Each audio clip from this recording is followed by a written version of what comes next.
From inquiry to invoicing tutorial, it's touching upon functions of Kompass that are probably the main backbone of it.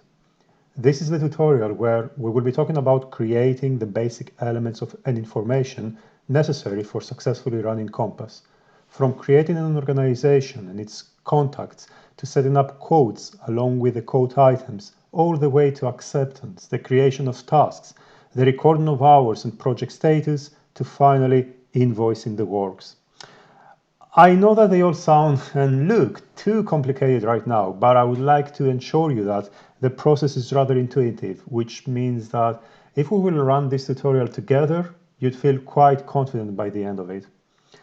By the end of this tutorial, you will know the fundamentals of Kompass. Just for your info, in the bottom of the tutorial page you're into right now, there are several exercises and quizzes to test your knowledge. We would recommend for you to have a look and run the exercises.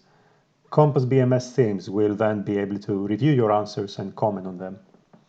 Just a caveat before we begin, Kompass field labels can be customized for different Kompass instances.